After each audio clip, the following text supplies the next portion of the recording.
ஏகி சபை வழங்கும்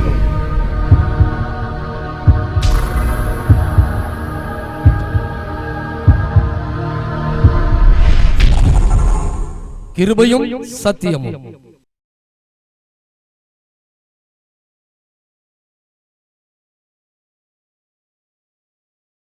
நியாயாதிபதிகள் 14:12 வசனம் வாசிங்க.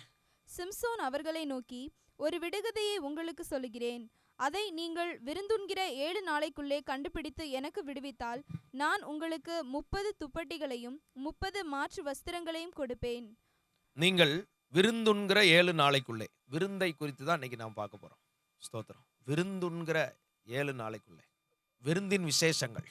நாம் தெய்வீக விருந்துகளில் பங்கெடுக்க வேண்டும். தேவன் தரும் விருந்து. அல்லேலூயா. சங்கீதம் 23:5. என் சத்துருக்களுக்கு முன்பாக நீர் எனக்கு ஒரு பந்தியை ஆயத்தப்படுத்தி, என் சத்துருக்களுக்கு முன்பாக நீர் எனக்கு ஒரு பந்தியை ஆயத்தப்படுத்தி என் தலையை எண்ணெயால் அபிஷேகம் பண்ணுகிறீர். ஸ்தோத்திரம். ஆண்டவர் தேவனுடைய பிள்ளைகளுக்கு விருந்து வைத்து விசேஷப்படுத்துகிறார். இப்படி இந்த விருந்தின் விசேஷங்கள் இங்க தாவீது சொல்கிறார் தன் வாழ்க்கையில, என் சத்துருக்களுக்கு முன்பாக. அப்ப இதுவரைக்கும் உன்னுடைய வாழ்க்கை எதுல தான் ஓடிக்கொண்டிருந்தது? சத்துருக்களுக்குள்ள இருக்கிறது போலதான் இருக்கிறது. சத்துருக்களை எங்க கண்டுபிடிக்கிறது? மத்தேயு 10:36. ஒரு மனுஷனுக்கு சத்துருக்கள் அவன் வீட்டாரே. ஒரு மனுஷனுக்கு சத்துருக்கள் அவன் வீட்டாரே. எங்கேயும் போக வேண்டாம். சரிதானா? இந்த சத்துருக்கள் மத்தியில இவனை, இந்த தாவீதை என்ன செஞ்சிட்டாங்க? இந்த தாவீது 7வது நபர். இந்த தாவீதை காட்டுல வனாந்தரத்துல ஆடுகளை மேய்க்க அனுப்பிட்டாங்க. மீதி பேர்லாம் அங்க இருக்கிறாங்க. ஆனா இவன் மட்டும் வனாந்தரத்துல இருக்கிறான். தனித்து இருக்கிறான். மந்தைகளோடு இருக்கிறான். குடும்பத்தை பிரிந்திருக்கிறான். அவனுக்கு எந்த ஒரு உதவிகள் இல்லாமல் இருக்கிறான். எனவே அவன் ஒன்னு விரக்தியிலே மூழ்கி போயிருக்கணும். ஆனால் அவனோ தேவனை சார்ந்து ஜெயிக்கிறவனாய் மாறிவிட்டான். அப்பொழுதுதான் அவன் பாடல்களை எல்லாம் எழுதுகிறார். கர்த்தர் என் மேய்ப்பராய் இருக்கிறார். அவன் இந்த ஆடுகளை மேய்க்கிறான். அவன் நினைக்கிறான், நான் இந்த ஆட்டை மேய்க்கிறேன், ஆனா எனக்கு கர்த்தர் மேய்ப்பராய் இருக்கிறார். அல்லேலூயா. நீங்க எவ்வளவு பெரிய காரியங்களை செய்தாலும் உங்களை நடத்துகிற ஒருவர் இருக்கிறார். அவன் அதை தான் பெருசா பேசுறான். சிலர் கவிதை எழுத சொன்னா என்ன எழுதுவாங்க? நான் இந்த ஆடுகளுக்கு மேய்ப்பராய் இருக்கிறேன். நான் இந்த ஆடுகளை புல்லுள்ள இடங்களில் மேய்த்து அமர்ந்த தண்ணீர்கள் அண்டையில் கொண்டு போய் விடுகிறேன். இந்த ஆடுகளை தேற்றி, சரியா, என் நாமத்தினாலே நான் இதை பாதுகாக்கிறேன்னு சொல்லிட்டு இருந்திருப்போம். ஆனா தாவீது என்ன செஞ்சான்னா, இந்த ஆடுகளை எப்படி நான் பராமரித்து மேய்க்கிறோம், இதை விட 1000 மடங்குக்கு மேல என் தேவன் என்னை பாதுகாத்து நடத்துகிறார். அவர் எனக்கு மேய்ப்பராக இருக்கிறார். அவர் என்னை புல்லுள்ள இடங்களில் கொண்டு போய் விடுகிறார். நானே இந்த ஆடுகள் நல்ல ஆகாரம் சாப்பிட நினைக்கிறது போல என் தேவன் என்னை பாதுகாக்கிறார். என் மேல அக்கறை உள்ளவர் ஒருவர் இருக்கிறார். என்னை போஷிக்கிறவர் ஒருவர் இருக்கிறார். என்னை பாதுகாக்கிற ஒருவர் இருக்கிறார். ஸ்தோத்திரம். அமர்ந்த தண்ணீர்கள் அண்டையில் என்னை கொண்டு போய் விடுகிறார். ஸ்தோத்திரம். அவருடைய நாமத்து நிமித்தம் என்னை நீதியின் பாதைகளில் நடத்துவார். என் வாழ்க்கை ரொம்ப ஆசீர்வாதமான பாதையா போகும். இத்தனை பேர் அதை விசுவாசிக்கிறீங்க? என் வாழ்க்கை ஆசீர்வாதமான பாதையா என் தேவன் என்னை நடத்துவார். இன்னைக்கு இந்த வார்த்தையை கேட்கிற உங்களை கர்த்தர் இப்படி நடத்துவார். அவனுடைய வாழ்க்கையின் எதிர்காலம் அவனுக்கு தெரிகிறது. நீதியின் பாதையில் என்னை நடத்துகிறீர். ஸ்தோத்திரம். இப்படி நிறைய சொல்லுகிறார். மரண இருளின் பள்ளத்தாக்குகள் வந்தாலும் பொல்லாப்புக்கு நான் பயப்படேன். ஸ்தோத்திரம். சிங்கம் வந்தது, கரடி வந்தது, ஆனாலும் பயப்பட மாட்டேன். தேவரீர் என்னோடு கூட இருக்கிறீர். வாழ்க்கையில பிரச்சனை வந்தது, ஆனாலும் நான் பயப்பட மாட்டேன். ஏன் தெரியுமா? என்னை பாதுகாக்கிற ஒருவர் இருக்கிறார். நான் எப்படி இந்த ஆடுகளுக்கு ஏதாவது துஷ்ட மிருகங்கள் இந்த ஆட்டுக்கு விரோதமாய் வரும்போது அதை பாதுகாக்கிறேனோ, அதை விட பல கோடி மடங்கு என் மேல அக்கறை உள்ள தேவன் என்னோடு இருக்கிறார். அவர் என்னை பாதுகாப்பார். அல்லேலூயா. ஸ்தோத்திரம். அதை தான் சொல்லுகிறார். பொல்லாப்புக்கு நான் பயப்படேன். அல்லேலூயா. என் சத்துருக்கள் மத்தியிலே எல்லாரும் என்னை ஒதுக்கி, எனக்கு ஒரு வேலையை கொடுத்த மாதிரி ஒதுக்கி தள்ளிட்டாங்க. எல்லாரும் என்னை தான் வேலை வாங்குறாங்க. எங்க அப்பா என்னை தான் வேலை வாங்குறாரு. எங்க அம்மா என்னை தான் வேலை வாங்குறாங்க. என் கூட பிறந்தவங்களாம் என்னை வேலை வாங்குறாங்க.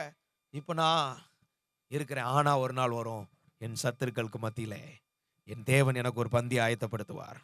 என் தலை எண்ணெயால் அபிஷேகம் பண்ணுவார். என் பாத்திரம் நிரம்பி வழிகிறது. அல்லேலூயா. ஸ்தோத்திரம். நான் ஜீவன் உள்ள நாளெல்லாம் கர்த்தருடைய வீட்டிலே நீடித்த நாட்களாய் நிலைத்திருப்பேன். இதுதான் தாவீதுக்குள்ள இருந்த பலன், தாவீதுக்குள்ள இருந்த வைராக்கியம், தாவீதுக்குள்ள இருந்த அபிஷேகம். அவன் அந்த அபிஷேகத்தினால் நிரம்ப நிரம்ப அவனுக்குள்ள பாடல்கள் வருது. அவனுக்குள்ள விடுதலை வருது, அவனுக்குள்ள நம்பிக்கை வருது. இதைத்தான் அவன் பாடிக்கொண்டிருந்தான். அது சங்கீதமா எழுதப்பட்டிருக்கிறது. இந்த அனுபவத்தை தான் சொல்லுகிறார்.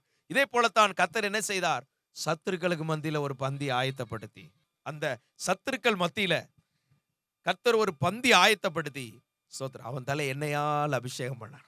மூத்த அண்ணன் வந்து நிற்கிறார், ஸ்தோத்திரம், ஆண்டவர் சொல்லிட்டார் இல்ல. அடுத்த அண்ணன் வந்து நிற்கிறார், ஆண்டவர் சொல்லிட்டார் இல்ல. அதுக்கு அடுத்த அண்ணன் வந்து நிற்கிறார், நோ. எல்லாம் வந்துட்டு கேட்கிறார். கடைசியில் வேற யாரும் பிள்ளைகள் உண்டா? உடனே ஒரு தகப்பன் யோசிக்கிறார், இன்னொரு பிள்ளை இருக்கா இல்லையா? தகப்பன் பார்க்கிறாரு, ஸ்தோத்திரம், ஒருவன் இருக்கிறான், அவன் மந்தையை மேய்த்து கொண்டிருக்கிறான். உடனே அவனை அழைத்து கொண்டு வாருங்கள். உங்களை லிஸ்ட்லயே வைக்காம இருந்திருக்கலாம், உங்களை கண்டுகொள்ளாதவர்கள் போல இருக்கலாம். தேவன் நம்மை பராமரித்து பாதுகாக்கிறவர். ஹல்லேலூயா. என் தேவன் என்ன நடத்துவார்? இந்த விசுவாசத்துல வளரணும். கர்த்தர் என்ன நடத்துவார் அப்படின்னு என்ன நடக்கு பாருங்க. சோத்திரம், தாவீது அங்க இருந்து வர்றான். ஆண்டவர் சொல்லிட்டார், இவன் உள்ள அப்படி கழிகூறுது. சிலர் இந்த அபிஷேகம் உள்ளவங்க கண்டா நம்ம ஆவி அப்படி கழிகூறும். மரியாள் ஒரு வாழ்த்து சொன்ன உடனே இந்த எலிசபெத் வயிற்றுல இருந்த குழந்தைக்குள்ள என்ன வந்துருச்சு?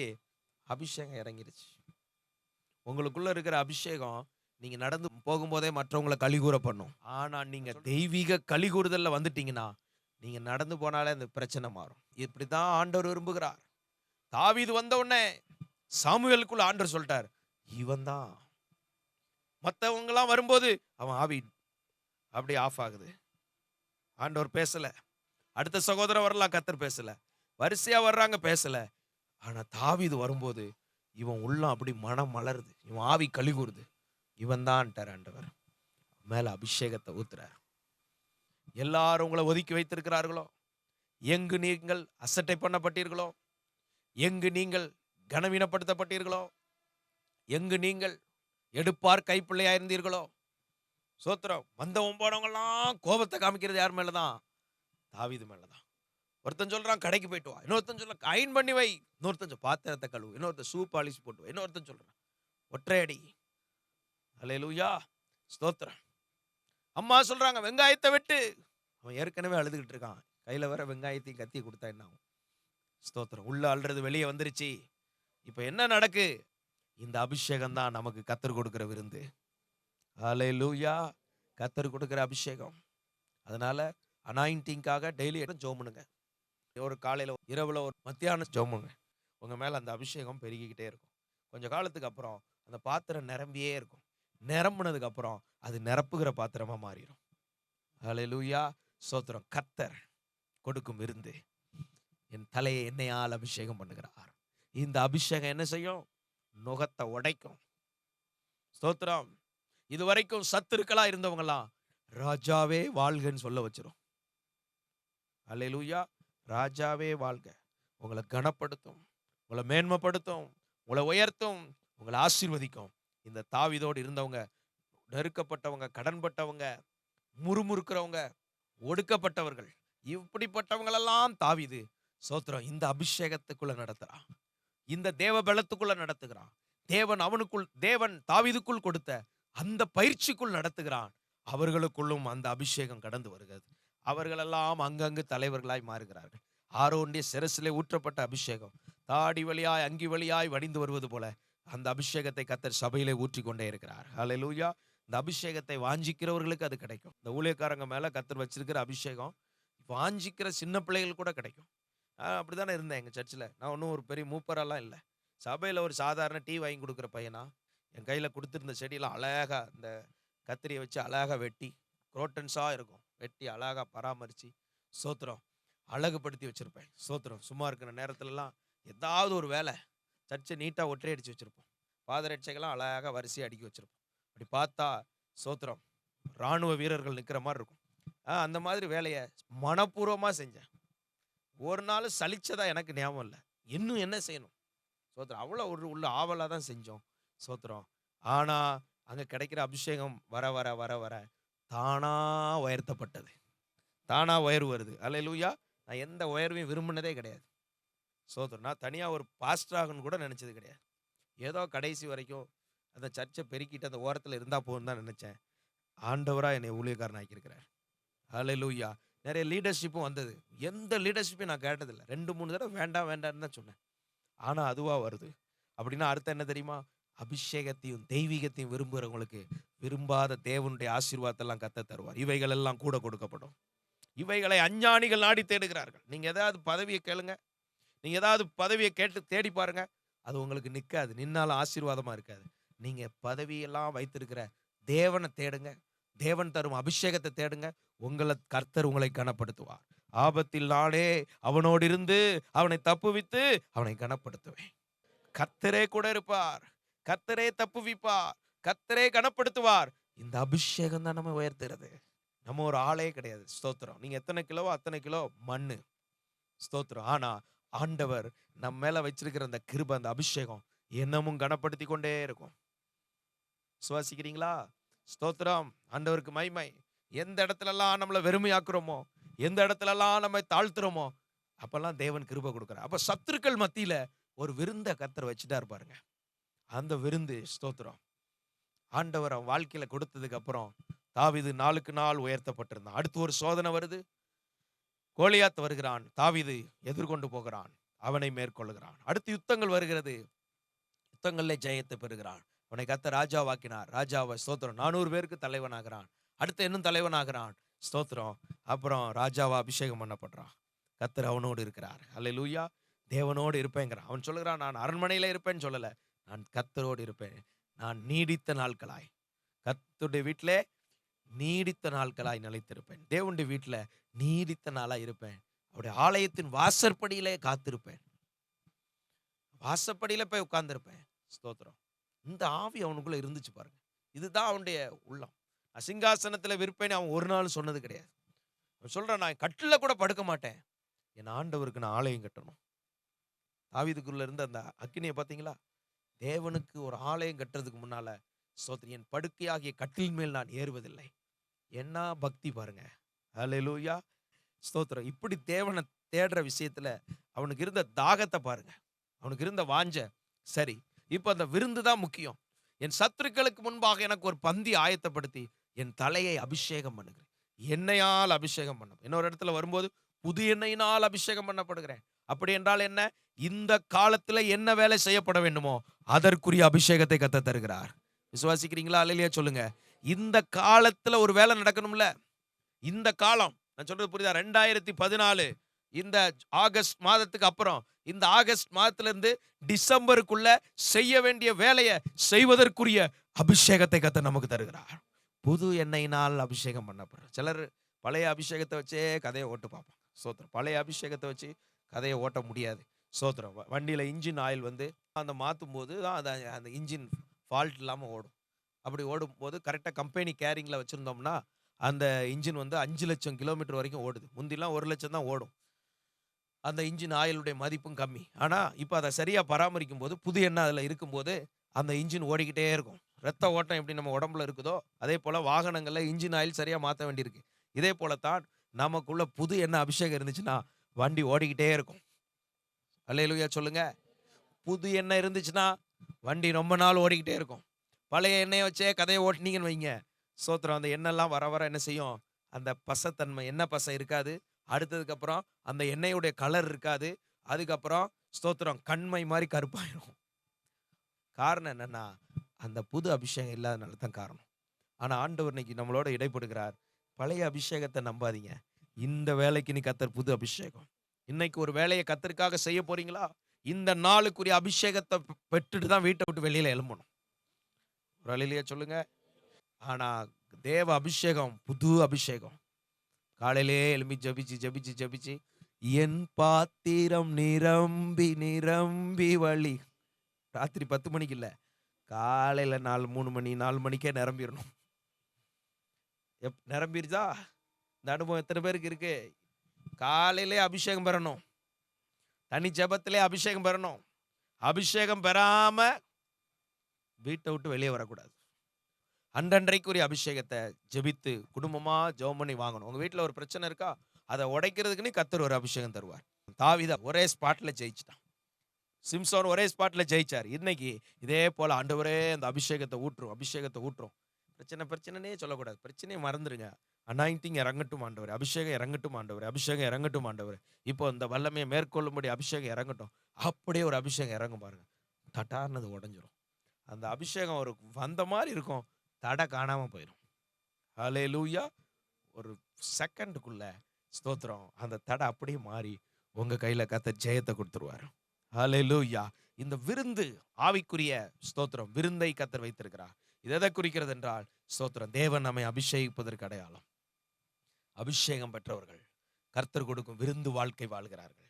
இந்த பாடல் பாடுறோம்ல, விருந்தும் மருந்தும் நானே, சபைக்கு விருந்தும், தேசத்துக்கு விருந்து மருந்து. ஸ்தோத்திரம், வியாதிகளை குணமாக்கும் வல்லமை, ஜனங்களை விடுவிக்கிற அபிஷேகம், இதை கர்த்தர் கொடுக்கிறார். Praise the lord. ஹல்லேலூயா. ஆண்டவருக்கு மகிமை உண்டாகட்டும். பிரசங்கி 10:19 விருந்து சந்தோஷத்திற்கென்று செய்யப்படும், திராட்சரசம் ஜீவனுள்ளோரை களிப்பாக்கும்.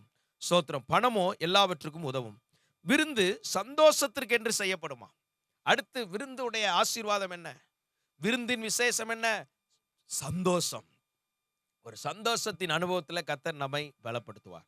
எப்பவும் சந்தோஷமாயிருங்கள், எப்பொழுதும் சந்தோஷமாயிருங்கள், சந்தோஷமாயிருங்கள் என்று மறுபடியும் சொல்லுகிறேன். உங்க வாழ்க்கையில ஒரு ஆசீர்வாதம் எப்பவும் சந்தோஷமாய் கர்த்தர் வைப்பார். கவலைங்கிறது எதுல இருந்து வருது? ஸ்தோத்திரம், கவலை. அதனால கவலைப்படாதீங்க. கவலைப்படுறதுனால சரீரத்தில் ஒரு முழத்தை கூட்டவும் முடியாது, குறைக்கவும் முடியாது. ஆனால் சந்தோஷம் எங்கிருந்து வருகிறது? சந்தோஷம் வேதம் சொல்லுகிறது, ஆவியின் கனியோ அன்பு, சந்தோஷம். நீங்க பணம் இருந்தால் தான் சந்தோஷம், பொருள் இருந்தால் தான் சந்தோஷம், இன்னைக்கு நிலைமை நல்லா இருந்தால் தான் சந்தோஷம், அப்படி கிடையாது. ஆவியின் கனி இருந்தாலே நமக்குள்ள எப்பொழுதும் சந்தோஷமா இருப்போம். ஒரு அல்லையா சொல்லுங்க. உங்களுக்கு அது புரியலையா நான் என்ன சொல்றேன்ட்டு? சந்தோஷம் என்பது தேவனுக்குள்ளதான், பரிசுத்தாவி, பரிசுத்தாவிக்குள்ளதான் ஆவியின் கனி. இந்த ஆவியின் கனிக்குள்ள இந்த கனி, ஹல்லேலூயா, அப்படின்னா உங்க லைஃப் எப்பவுமே ஜாய் ஃபுல்லா இருக்கும். உங்களுக்குள்ள ஆவியின் கனி வந்துட்டாலே சந்தோஷமா இருப்பீங்க. சிலுவை சுமந்து இயேசுவின் பின் சிரித்த முகமாய் சென்றிடுவோம். சிலுவை சுமந்தாலும் முகத்துல என்ன இருக்கும்? அது இந்த சந்தோஷம், அது தனி ரூட். அது என்ன ரூட்ல இருந்து வருதுன்னா, பரிசுத்தாவின் கனி எனக்குள்ள இருக்குது. ஆவின் கனியினால் நிரப்பப்படும் போது நமக்குள்ள எந்த துக்கமும் வெளியே வராது. ஹல்லேலூயா, ஸ்தோத்திரம்.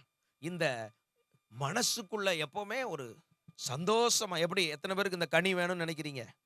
ஆவின் கனியோ அன்பு. நம்ம அன்பா இருக்கிறதெல்லாம் என்ன பேசுன்னு பாருங்க. அந்த கனிகள்ல வளர வளர நமக்குள்ள ஒரு சந்தோஷமா இருந்துகிட்டே இருப்போம். கோடி ரூபா வச்சிருக்கவங்களுக்கு அந்த சந்தோஷம் கிடையாது. ஆவியின் கனி உள்ளவங்களுக்கு அந்த சந்தோஷத்தை கர்த்தர் கொடுத்திருக்கிறார். ஹல்லேலூயா. அதனால தான் நீங்க உங்க மைண்டை வெளியே உங்க சோலை வெளியே கொண்டு வரக்கூடாது. ஆவிக்குரியவங்களா இருங்க, எப்பவுமே ஒரு சந்தோஷம் இருக்கும். ஸ்தோத்திரம். சிலர் ரொம்ப சோர்ந்து போய் இதெல்லாம் எங்க இருந்து உங்களுக்கு இதெல்லாம் யார் சொல்லிக் கொடுத்தா? இப்படிலாம் இருக்குன்னு உங்களுக்கு யார் சொல்லிக் கொடுத்தா? பைபிள் என்ன சொல்லுதுன்னா, ஆவின் கனி. நம்மளாம் ஆவிக்குரிய சபை, ஆவிக்குரிய காரியங்களுக்கு வந்திருக்கிறோம். ஆவினால் நடத்தப்படுகிற பரிசுத்தாவின் கனிகளுக்குள்ள இருக்கிறோம். ஆவி இது ஒரு மரம், இந்த மரத்துல கனி அது வரணும். அந்த ஃப்ரூட்ஸ் லைஃப், ஃப்ரூட்டட் லைஃப் இது நமக்குள்ள இருந்துச்சுன்னா அது என்ன? கனிகள் வெளிப்படும். கனிகள் எப்படி வெளிப்படும்? நம்ம அன்பா இருப்போம், சந்தோஷமா இருப்போம். ஸ்தோத்திரம். எப்பவுமே உங்களுக்குள்ள ஒரு சந்தோஷமா இருப்போம். ஹல்லேலூயா. சந்தோஷமா இருக்க முடியும். ஹல்லேலூயா. ஏன் சிறைச்சாலையில் இருக்கிற பவுல் சொல்றாரு சந்தோஷமா இருக்க முடியும் அப்படின்னு சொல்லி தான் மறுபடியும் சொல்றார், சந்தோஷமா இருங்க. சந்தோஷமா இருக்க விரும்புறீங்களா? இன்னையில இருந்து எப்பவுமே எப்படி இருக்கணும்? எந்த சூழ்நிலையிலும் ஆண்டவர் நம்மோடு இருக்கிறார். அவர் நம்மை கைவிடவே மாட்டார். எனவே ஒரு சந்தோஷம், சமாதானமாகவும் இருக்க முடியும். ஃப்ரூட்ஸ்குள்ள வந்துட்டீங்கன்னா சமாதானமா இருப்பீங்க. சோல்ல போனா சண்டை போட்டுக்கிட்டு இருப்பீங்க, சந்தோஷமா இருக்க முடியாது. மன துக்கம், எப்பவுமே துக்கத்துல இருப்பீங்க. ஆவிக்குள்ள வந்துட்டீங்கன்னா சந்தோஷமா இருப்பீங்க, சமாதானமா இருப்பீங்க, பொறுமையா இருப்பீங்க. என்ன பொறுமை? நீடிய பொறுமை. நீடிய பொறுமையா இருப்பீங்க. ரொம்ப பொறுப்பீங்க, ரொம்ப பொறுப்பீங்க. கனி இல்லாதவங்களால பொறுக்க முடியாது. கனி இல்லைன்னா பொறுக்க முடியாது. சட்டு சட்டுன்னு வரும் உங்களுக்கு. சட்டு சட்டுன்னு வருதுன்னா என்ன இல்லைன்னு அர்த்தம்? கனியை வெளியே கொண்டு வாங்க, ஆவியின் கனியை வெளியே கொண்டு வாங்க. நீடிய பொறுமை, தயவா இருப்பீங்க. நற்குணம், விசுவாசம், இச்சை அடக்கம், இதெல்லாம் ஆவியின் கனிகளிலே கர்த்தர் வைத்திருக்கிறார். ஹல்லேலூயா. ஆவியின் கனிகள்ல நிரம்பி வாழும்போது இந்த ஆசீர்வாதம் நமக்கு இருக்கிறது. எனவே விருந்து சந்தோஷத்திற்கென்று செய்யப்படுகிறது. ஆவியின் கனி நமக்குள்ள இருக்கும்போது நாம் சந்தோஷமா இருப்போம். இது பெரிய ஆசீர்வாதம். அடுத்தபடியாக யோவான் 12 2ஆம் வசனம் 3ஆம் வசனம். அங்கே அவருக்கு ராவிருந்து பண்ணினார்கள். மார்த்தாள் பணிவிடை செய்தாள். லாசருவும் அவருடனே கூட பந்தி இருந்தவர்களில் ஒருவனாயிருந்தான். 3ஆம் வசனம் வாசிங்க. அப்பொழுது மரியாள் விலையேற பெற்ற கலங்கமில்லாத நலதம் என்னும் தைலத்தில் அப்பொழுது மரியாள் விலையேற பெற்ற கலங்கமில்லாத நலதம் என்னும் தைலத்தில் நலதம் என்னும் தைலத்தில் ஒரு ராத்தல் கொண்டு வந்து அதை இயேசுவின் பாதங்களில் பூசி தன் தலைமயிரால் அவருடைய பாதங்களை துடைத்தார். அந்த வீடு முழுவதும் தைலத்தின் பரிமளத்தினால் நிறைந்திருந்ததா. வீடு முழுவதும் எப்படி நிரம்பி இருக்குதா? ஸ்தோத்திரம். இயேசுவுக்கு விருந்து கொடுத்து அப்படின்னா அர்த்தம் என்னன்னா, பழைய காலங்கள்ல ஸ்தோத்திரம் வந்த தூர விருந்தாளிகள் தங்கி போவதற்கு ஏதுவான விருந்து. இயேசு வந்துட்டு போற மாதிரி அல்ல. இயேசுவே நீர் என் வீட்டுல தங்கி இருக்கணும். எந்த வீட்டுல இயேசு தங்கி இருக்கிறாரோ அந்த வீடு பரிமளத்தினால் நிரம்பும். அந்த வீடு வாசனையினால் நிரம்பும். புரியுதாம்மா? நம்ம இருதயமாகி வீட்டுக்குள்ள யார் நிரம்பி இருக்கணும்? இயேசு நிரம்பி இருந்தா அல்லேலூயா ஸ்தோத்திரன்னு கர்த்தரை மகிமைப்படுத்தும். இல்லைன்னா உள்ள இருக்கிற வேற ஆவிகள் வெளியே வரும். அதனால நம்ம வீடு, அதே போல நம்ம குடியிருக்கிற வீடு இயேசு அங்க தங்கி இருக்கணும். நம்ம வீட்டுல இயேசு இருந்தா அந்த வீடு வாசனையினால் நிரம்பி இருக்கும். சகேவை பார்த்து ஆண்டவர் சொல்லுகிறார், சகேவை நீ இறங்கி வா, இன்றைக்கு நான் உன் வீட்டில் தங்க வேண்டும். நம்ம வீட்டில் ஆண்டவர் தங்க விரும்புகிறார். நம்ம இருதயத்துக்குள்ள ஆண்டவர் தங்க விரும்புகிறார். இயேசு நம்மோடு தங்கி இருக்க நம்மை முழுமையாக விட்டு கொடுக்கும் போது அந்த வாசனை அந்த இடத்துல வருது. சகேவின் வீட்டுக்கு இயேசு வந்த போதும் அந்த வீட்டுக்கு ரட்சிப்பு வந்ததுன்னு சொல்லுகிறார். இவன் ஆபிரகாமின் சந்ததின்னு சொல்றார். அப்போ ஆண்டோடைய பிள்ளைகளாகி நமக்குள்ள இயேசு நமக்குள்ள வரும்போது நாம் அவருடைய சந்ததியா மாறுகிறோம். அவரோடு நாம் இணைக்கப்படுகிறோம். அவருடைய ஆசீர்வாதத்தின் பங்குகளை கர்த்தர் நமக்கு கொடுக்கிறார். அது மாத்திரமல்ல, ஸ்தோத்திரம், நம்முடைய வாழ்க்கையில இப்படி தேவனோடு உள்ள அந்த உறவு நம்ம வீட்டில் ஒரு வாசனையை கொண்டு வருகிறது.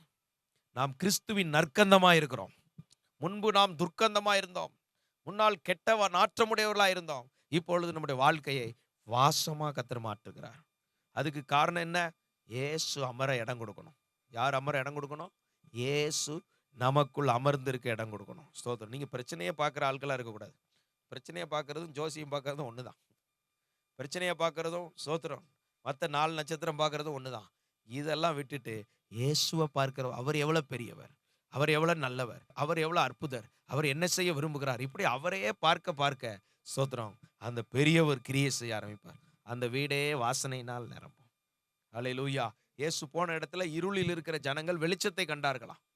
இருளில் இருக்கிற ஜனங்கள் எல்லாம் பிசாசு இருளில் கட்டி வச்சிருக்கிறான். இயேசு அந்த இடத்துக்குள்ள போன உடனே ஒரு பெரிய வெளிச்சம் வந்துருச்சு. ஜனங்களுக்குள்ள விடுதலை வந்துருச்சு. முடவர்கள் ஸ்தோத்திரம் குணமாகறாங்க. வியாதி உள்ளவர்கள் குணமாகறாங்க. பார்வை இல்லாதவர்கள் குணமாகறாங்க. வெளிச்சம் உண்டாகிறது. வாழ்க்கைக்குள்ள வெளிச்சத்தை கர்த்தர் உண்டாக்குறார். ஆதியாகமம் 1ஆம் அதிகாரத்துல தேவன் சொல்லுகிறார், வெளிச்சம் உண்டாகட்டும் அப்படின்னு சொன்னோன்னே வெளிச்சம் உண்டாயிட்டு. இங்க இயேசு நடந்து வரும்போதே வெளிச்சம் உண்டாகிறது. இன்னைக்கு இயேசு நம்ம வாழ்க்கைக்குள்ள வரும்போது, நம்ம வீட்டுக்குள்ள அவர் தங்கி இருக்கும் போது வெளிச்சம் உண்டாகிறது. அல்லேலூயா. தேவ பிரசன்னம் இருக்கணும்.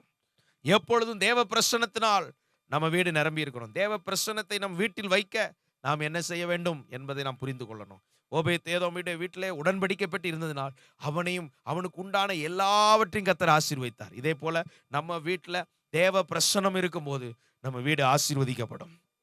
ஹல்லேலூயா. ஸ்தோத்திரம். வீணான சினிமா பாடல்கள், வீணான சீரியல் கட்டுக்கதைகள் மற்றும் வீண் பேச்சுகள், சண்டை சத்தங்கள், அவ்வப்போது சண்டைகள், ஸ்தோத்திரம், இன்னும் நம்ம வீட்டில் மாத்திரைகள், இதெல்லாம் இருக்குதுன்னா தேவனுக்கு இன்னும் நாம் சரியான இடம் கொடுக்கலன்னு அர்த்தம். ஸ்தோத்திரம். நீங்க ஆண்டவரே நீரே எங்க வீட்டில் பெரியவராயிருங்க. வியாதி, ஸ்தோத்திரம், பலவீனங்கள் நம்ம வீட்டில் இருக்கக்கூடாது. இஸ்ரவேலில் பலவீனப்பட்டவன் ஒருவனும் இருந்ததில்லை. ஆண்டவரே நீர் எங்க வீட்டில் நிரம்பிரும் ஆண்டவரேன்னு அவருக்கு முக்கியத்துவம் கொடுக்க அவர் பெரியவராக இருக்க இப்படி என்னென்ன இருக்கோ அதெல்லாம் குறைஞ்சி வெளியே போயிடும். Price the Lord.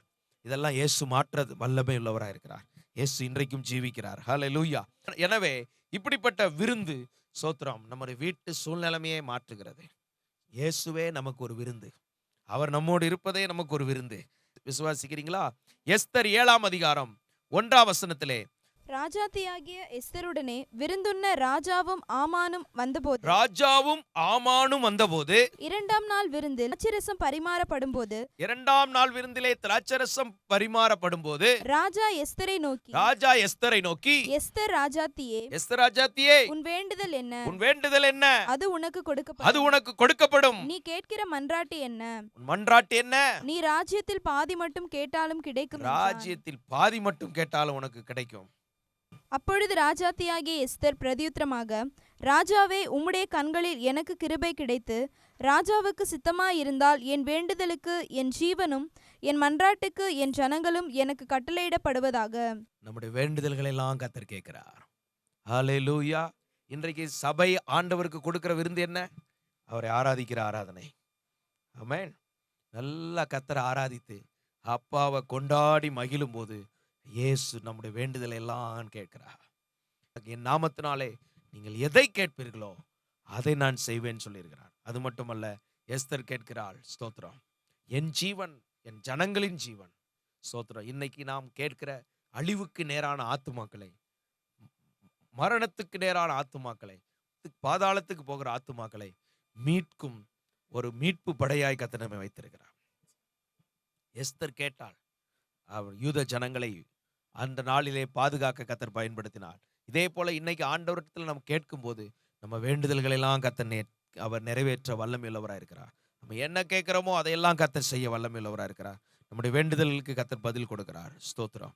அடுத்தபடியாக உன்னத பாட்டு 2:4, என்னை விருந்து சாலைக்கு அழைத்து கொண்டு போனார், என்மேல் பறந்த அவர் கொடி நேசமே. ஸ்தோத்திரம். விருந்து சாலைக்கே கர்த்தர் கொண்டு போகிறார். விருந்து கொடுக்கல, விருந்து சாலைன்னு ஒன்று இருக்குது. அங்க எப்படி ராஜாக்கள் கொடுக்கிற விருந்து, எல்லா வகையான ஆகாரங்களும் அங்க இருக்கும். கர்த்தர் அப்படி நம்மை நடத்த விரும்புகிறார். நமக்கு வேண்டிய மட்டும் நன்மைகளால் நம்மை திருப்தி ஆக்குகிறார். ஸ்தோத்திரம். நன்மையினால் உன் வாயை திருப்தி என்கிற இடத்துக்கு கர்த்தர் கொண்டு வரும். அவர்கள் சாப்பிட்டு திருப்தி அடைந்தார்கள் என்று வருகிறது. இப்படி ஆண்டவர் இயேசு ஆசீர்வதிக்கிறார். விசுவாசிக்கிறீங்களா? வெளிப்படுத்தல் 19:9, பின்னும் அவன் என்னை நோக்கி, ஆட்டுக்குட்டியானவரின் கல்யாண விருந்துக்கு அழைக்கப்பட்டவர்கள் பாக்கியவான்கள் என்று எழுது. ஸ்தோத்திரம். ஆட்டுக்குட்டியானுடைய கல்யாண விருந்துன்னு ஒன்று இருக்குது.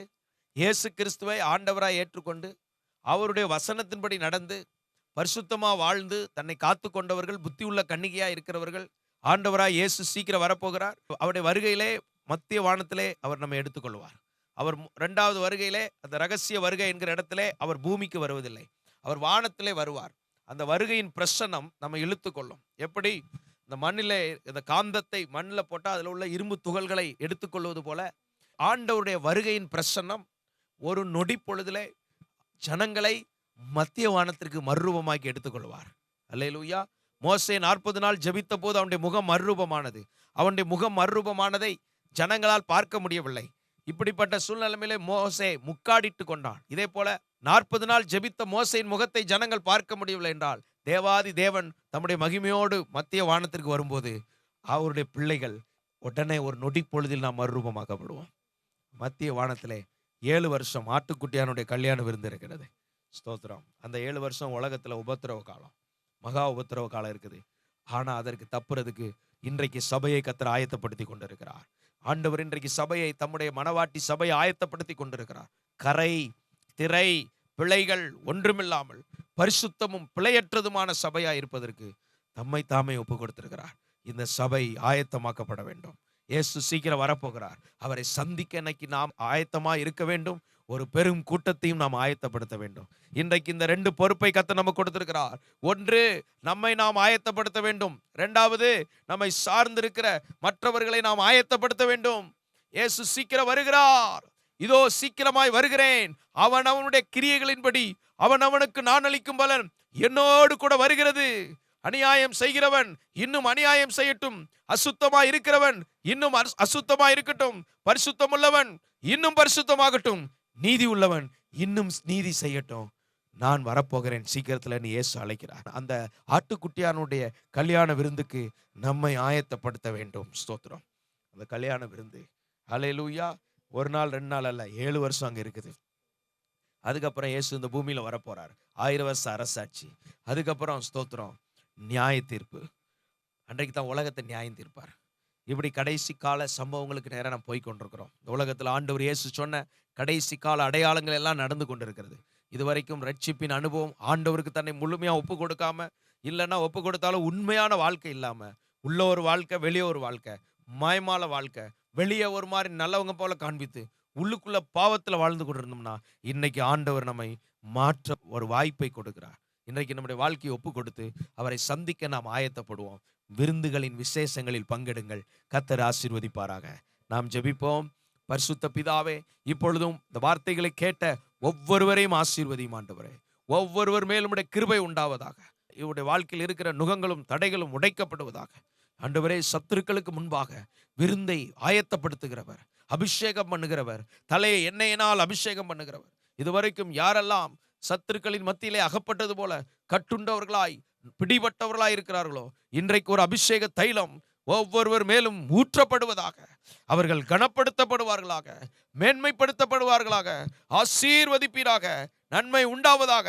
ஒவ்வொரு விருந்துகளின் ஆசீர்வாதத்தை நாங்கள் எடுத்துக்கொள்கிறோம்.